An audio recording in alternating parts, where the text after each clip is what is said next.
Halo guys, selamat datang di Ensuboy Channel. Pada kali ini kami akan membahas sebuah tempat yang sangat terkenal dan menyimpan mistis maupun magis yang sangat melegenda, yaitu Gunung Tidar. Nah, tapi sebelum kita melanjutkan, alangkah baiknya tekan tombol subscribe agar kami bahagia. Sudah? Oke, kita lanjut. Gunung Tidar merupakan gunung yang berada di tengah-tengah kota Magelang, Jawa Tengah. Gunung yang menurut legenda dikenal sebagai pakunya tanah Jawa ini merupakan salah satu tempat yang dianggap sakral dan memiliki energi gaib yang sangat besar. Beberapa saat menapaki jalanan setapak pendakian, kita akan bertemu dengan makam Syekh Syubakir. Konon, Syekh Syubakir adalah penakluk Gunung Tidar, meski tidak ada bukti meyakinkan akan cerita legenda ini. Dengan mengalahkan para jin penunggu Gunung Tidar atau jin penunggu Jawa tersebut. Menurut legenda Gunung Tidar, Syekh Syubakir diutus oleh Sultan Mehmed I dari Kekhalifahan Utsmani pada tahun 1404 yang datang ke Gunung Tidar bersama 9 ulama yang pada akhirnya kita kenal dengan nama Wali Songo periode pertama untuk menyebar agama Islam di tanah Jawa. Iya, jin-jin jahat tanah Jawa yang konon katanya menghalangi penyebaran agama Islam berlayarnya dari negeri Turki untuk menuju tanah Jawa. Sesampainya di tanah Jawa, Syekh Syubakir langsung menuju Gunung Tidar karena yang diyakini sebagai titik pusar tanah Jawa. Sesampainya Syekh Syubakir di Gunung Tidar, beliau menancapkan sebuah tombak yang diberi nama Kiai Sepanjang di puncak Gunung Tidar. Selama 3 hari 3 malam, tombak itu mengeluarkan aura yang sangat panas sehingga dapat dirasakan oleh jin-jin jahat dan memporak-porandakan tempat singgahnya para jin jahat tersebut, sehingga mereka lari ketakutan dan ke laut selatan. Karena aura yang sangat panas itu, Ki Semar Badrayana merasa terusik karena telah mengganggu persemedian yang dia jalani selama ribuan tahun lamanya.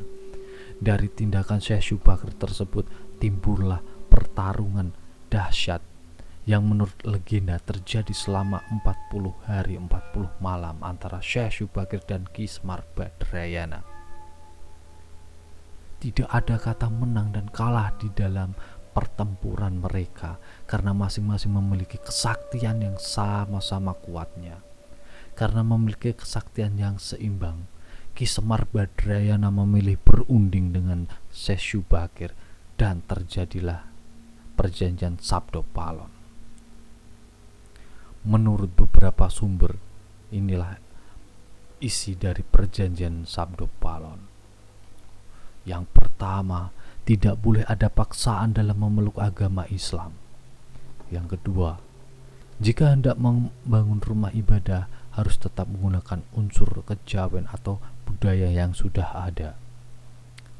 Yang ketiga, kalau mendirikan kerajaan Islam, ratu yang pertama harus memiliki darah campuran. Yang keempat, jangan ubah orang Jawa menjadi orang Arab. Itulah sedikit sejarah tentang Gunung Tidar dan Syekh Syubakir, karena memang sangat minim informasi tentang beliau. Bagaimana gambaran yang tepat dan pastinya hanya Sang Maha Pencipta yang tahu. Bagaimana tempat petilasan Syekh Syubakir di Gunung Tidar sekarang? Bagaimanakah pusar bumi itu? Dan ada aura gaib apa di Gunung Tidar? Tetap ikuti penelusuran kami hanya di Ensuboy Channel.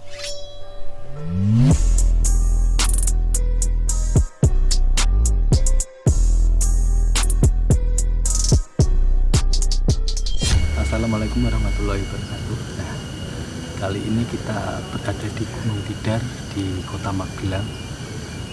Nah, kita udah berkeliling, nggak berkeliling sih, tapi kita dari bawah, dan ini udah sampai puncaknya Gunung Tidar bersama Pak Isnanto. Dan tanjakannya itu ternyata lumayan guys, lumayan melelahkan, lumayan membuat berkeringat. Nah, awal tadi kita ke apa ya, ke tempatnya Syekh Subakir. Nah, ternyata itu adalah sebuah petilasan ya Pak, Iya. bukan sebuah makam. Nah, kalau di apa, di petilasannya Syekh Subakir tadi, Pak Isnanto merasakan apa Pak? Auranya sangat kuat sekali di sana. Tadi saya itu melihat sosok seperti orang berpakai apa ini, sorban ya. Ya, Itu putih-putih itu ada empat. Dia di titik tiap lingkaran itu ada. Oh, berarti mengelilingi yang lingkaran tadi? Yang tadi di sebelah empat penjuru itu ada ya. Yang di belakang saya itu tadi juga ada, itu dua itu. Berarti ya sosoknya yang menjaga di situ itu ada berapa? Ada 6? Ada 6 gitu ya. Kalau mau masuk ke atas ini ada ini loh. Ini di pohon ini ada ini. Oh, yang di pohon yang besar ini? Nah, itu ada 2 itu, yang bawah 1, yang di pohon ini ada ini. Yang dekat itu Pak, dekat tangga tadi apa yang ini? Tangga masuk, tangga naik itu loh. Oh iya, itu ada itu. kayak, jadi ada kayak 2 pohon itu ya Pak. Nah, itu kayak membentuk apa ya, gerbang gitu loh. Nah, jadi kanan kiri seperti gerbang. Jadi di sebelah kanan kirinya itu ada pohon, tapi nggak tahu itu pohon apa ya Pak. Pohonnya itu berwarna putih ke abu-abuan gitu loh, dan lumayan besar ya. Itu yang jaga situ gimana Pak? Itu 2, yang 1 yang bawah, yang atas 1, itu 2 kan. Itu yang perempuan 1 itu di situ, yang laki-laki yang di atas itu. Seperti kayak pakaian Jawa itu. Kayak gini? Iya, seperti, tapi yang cewek khusus? Yang laki-laki itu. Oh, seperti kayak ada pakai rompi itu loh. Rompi kerajaan kalau dulu ya. Orang dulu. Tapi kalau saya sewaktu di tempatnya petilasannya yang Syekh Subakir tadi, saya seperti mendapat itu loh Pak, bayangan ya satu sih, saya cuma menangkap 1, dia kayak bersorban, terus di sininya itu ada yang putih itu loh Pak, warna putih. Oh, jubah itu. Kayak jubah, tapi kayak ada selendangnya juga, selendang kayak selendang tipis gitu loh. Oh ya, ya benar. Itu yang di sebelah kiri ya? Ya, betul. Nah, terus saya diarahkan ke puncaknya ini. Saya melihat itu ada sinar, kayak ada sesuatu yang bersinar. Itu tuh kayak dua apa ya, 2 sumber cahaya yang sangat kuat, yang sangat terang gitu loh. Jadi dua cahaya itu bergabung jadi 1 gitu loh Pak. Tapi nggak tahu saya benar atau enggaknya. Kalau menurut Pak Isnanto, yang aura di pusar tanah Jawa atau paku tanah Jawanya ini gimana Pak, di puncak sini? Wah, ini kalau kelihatan nyata itu ya penuh. Penuh? Penuh sekali. Di sekeliling sini tuh banyak sekali. Berarti berbagai perempuan, laki-laki itu banyak di sini. Kalau dari segi pakaiannya, macam-macam. Ada yang pakai kayak sarung itu ada, terus ada yang pakai udeng-udeng itu. Udeng-udeng itu apa Pak? Ya kayak apa ya, kayak Pak Kiai yang pakai Oh sorban iya udeng-udeng itu kan. betul. Ya. Nah itu ada, itu di sebelah sana itu, di bawah pohon beringin itu. Oh yang ada monyetnya itu. Nah itu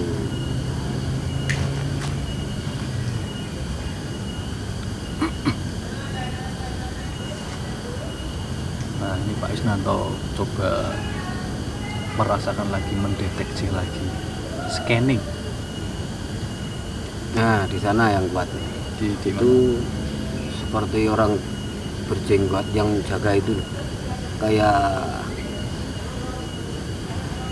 apa ya, ya kayak global tadi loh. Nah itu yang berjenggot putih itu udah tua sekali itu, di monumen itu Pak. nah monumen itu. Ya.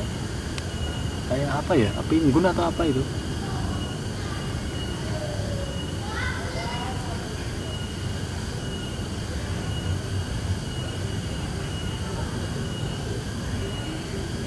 Tapi yang saya rasakan di sini itu energinya benar-benar positif.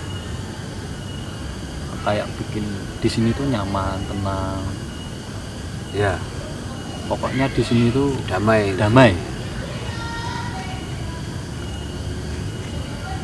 Tapi ya memang ada sedikit-sedikit gangguan kecil yang mungkin disalahgunakan oleh beberapa oknum. Ya benar sekali itu. Tapi untuk mayoritasnya, untuk keseluruhan itu di sini tuh auranya enak ya Pak. Enak sekali.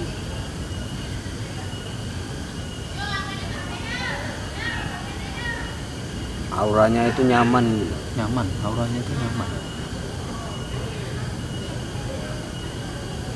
Ini kalau malam juga bagus sih untuk ritual-ritual penampakan gaib-gaib. Penampakan gaib. Iya di sini.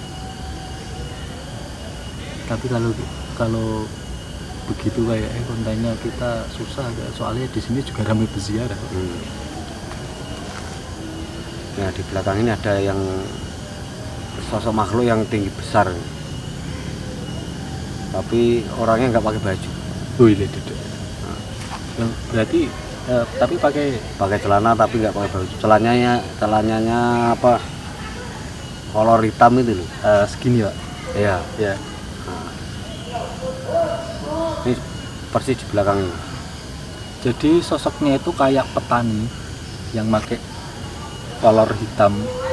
Iya ya Pak ya. Iya benar. Kayak petani itu loh, yang di sawah pakai kolor cuma apa ya, di bawah lutut sedikit lah, enggak sampai Congkrang ya. Oh iya benar. Oke, kita mendapat gangguan sound, gangguan suara. Hehe. Untuk Syekh Syubakirnya sendiri itu apakah masih ada gambaran-gambaran Pak di sini Pak? Saya tadi di sana ada, ya entah itu yang Ismoyo atau yang Syubakir, saya nggak tahu. Itu yang di sana tadi yang Semar ya, Ki Semar itu. nah itu tidak seperti di gambar itu kok, tapi orang memang besar. Ada orang tinggi besar, gemuk ya seorang. Tapi bukan yang penggambaran yang Semar. Tapi bukan yang penggambaran Semar yang ada di wayang-wayang itu ya Pak? Enggak, Bukan ya? bukan. Memang orangnya tinggi besar, gemuk. Sepanjang kita naik tadi, wah banyak sekali makhluk-makhluk astral. Dari bawah. Nah, dari bawah.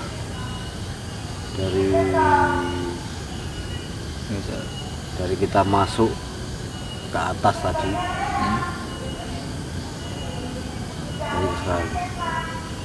Paku Tanah Jawa itu katanya kan ini sentralnya Tanah Jawa. Jadi pusar Tanah Jawa itu ada di sini. Kalau menurut Bapak gimana? Apakah benar suatu pendapatnya itu? Ya, ini kepercayaan orang Jawa ini itu benar, benar sekali. Ini kayak saya lihat dengan mata batin saya itu kayak ada yang jarum, tapi itu seperti jarum ditancapkan di sini. Jadi jarumnya itu besar atau Besar. kecil? Besar. Ya, menyeluruh ini, dalam sekali. Dalam sekali. Kalau ini memang mungkin hanya dibuat monumen aja ya Pak ya? Mungkin. Ya dibuat apa? Maksudnya dibangun gitu loh? Nah, terus Diperbagus gitu loh? bagus. Ini seperti kalau saya lihat ini seperti jarum kayak emas gitu. Jarum emas. Tancapkan di sini. Kalau untuk auranya sendiri gimana Pak? Ada sesuatu yang luar biasa kah? Ya, luar biasa sekali ini auranya. Kuat. Sini sama yang di sana itu yang kuat. Di tempatnya Ki Semar tadi atau Ya, yang Ismoyo tadi. yang Semoyo. Kuat tadi itu. Lebih kuat. Lebih kuat di sananya malahan. Pakunya tanah Jawa di sini. Pakunya tanah Jawa ini guys. Nah ini penampakannya itu seperti ini.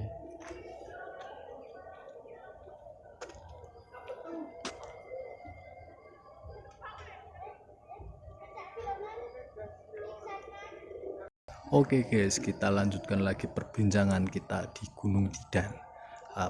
Petilasannya Syekh Subakir. Kalau menurut Pak Isnanto itu gimana? Kalau tempat ini apa benar terjadi pertempuran hebat selama mitosnya itu, legendanya itu 40 hari 40 malam antara Syekh Subakir dengan Ki Semar atau yang disebut Ki Ismoyo tadi Pak? Ya, aura-aura itu masih terasa sampai sekarang. Itu enggak di sini saja, tapi di bawah, di sekeliling sini. Di sekeliling gunung ini ya. Pertempurannya itu ada apa itu masih terasa di sinyal-sinyal aura yang negatif itu pertempuran saya Subakir sama yang Ismoyo ya, yang Semar. Menurut legendanya itu Ki Semar atau Ismoyo itu adalah dari golongan bangsa jin yang tidak terima kalau Wali Songo itu menyebarkan agama Islam di tanah Jawa. Menurut legendanya begitu Pak. Ya, itu memang yang Ismoyo atau yang Semar itu memang dari golongan jin yang tidak terima kalau penyebaran dulu agama Islam di tanah Jawa sini. Wah, ini ada apa ya, di sini ada makhluk-makhluk yang sangar kalau orang Jawa ya. Di mana? Di sekitar kita ini? Ya, di sekeliling sini kan ada kayak kalau orang Jawa itu buto itu kan. Waduh, berarti di sini pun ada itu? Ada di sini. Kalau buto itu setahu saya kan kayak apa ya, kayak golongan jin tapi kayak dikhususkan untuk pesugihan itu Pak. Bener gak sih Pak? Itu juga bisa, tapi ini dulu kan makan orang ini untuk merusak orang-orang yang datang di tanah Jawa yang pertama.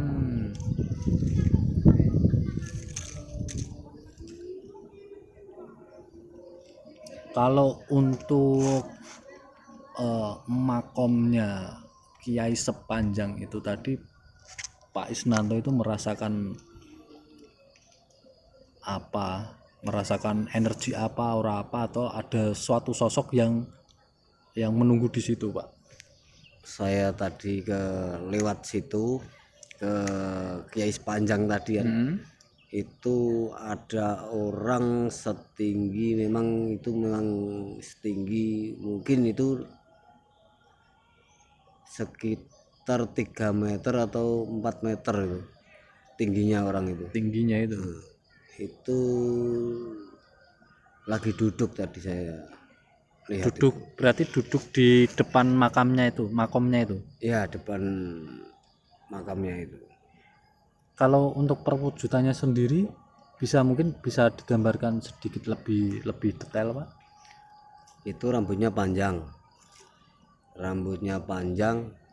terus tubuhnya juga panjang. Memang apa itu yang dinamakan Kiai Kiai Sepanjang. Panjang itu. Tapi untuk pakaiannya sendiri itu pakai hitam-hitam itu. oh, serba hitam. Celana hitam, baju hitam gitu.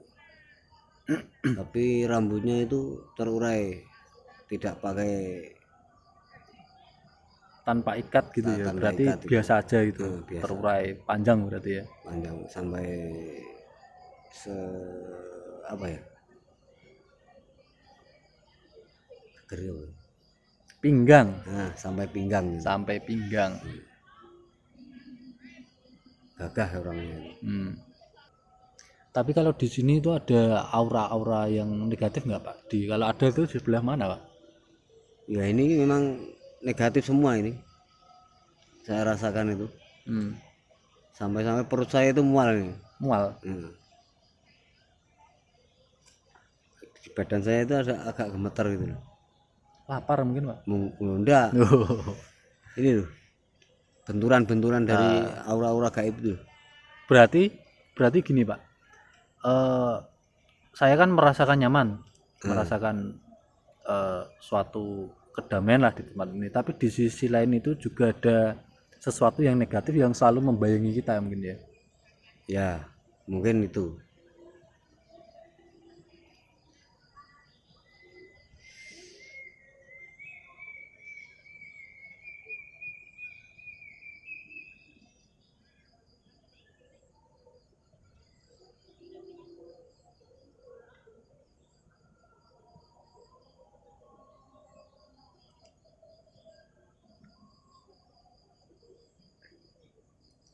Kalau di tempat kanan saya itu kayak ada orang wanita banyak, tapi yang seperti nari-nari itu loh.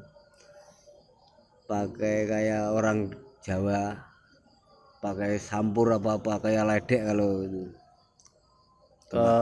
Sebelah kanan saya itu ada itu. Ada selendangnya tipis nggak, Pak? Iya, Di pinggang.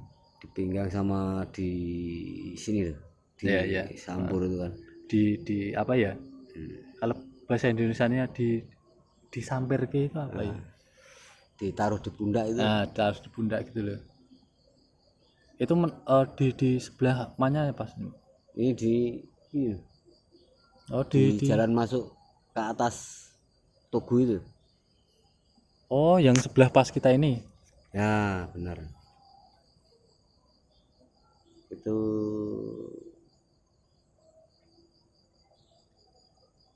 tiga orang.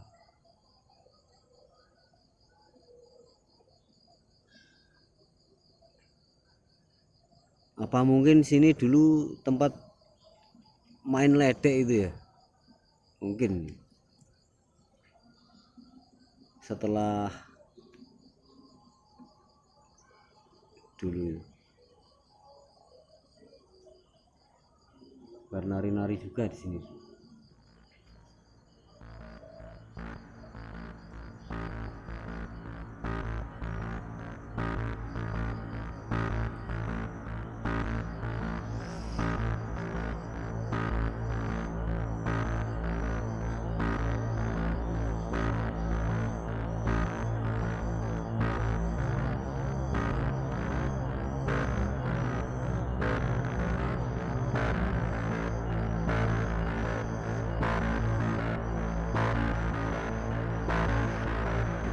Itu seperti kayak apa ya, nggak bisa digambarkan, itu seperti makhluk besar, kayak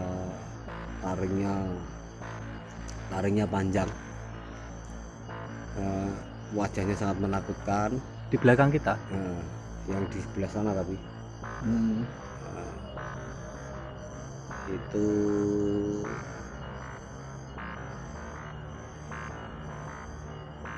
ya memandangi kita terus. Apa mungkin dia itu memperhatikan apa yang sedang kita lakukan, atau ada suatu benturan-benturan energi kepada Pak Sunanto? Mungkin itu bisa terjadi itu.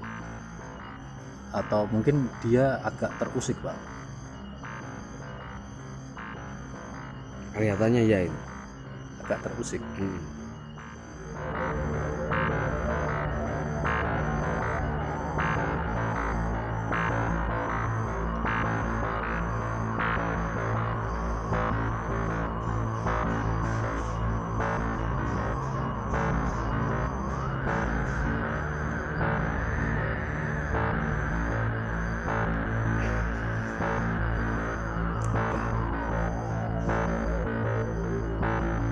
Oke guys, kita mungkin akan melanjutkan perbincangan ini. Kita cari tempat yang lainnya dulu, soalnya di sini udah mulai gelap dan kita juga nggak bawa pencahayaan yang memadai.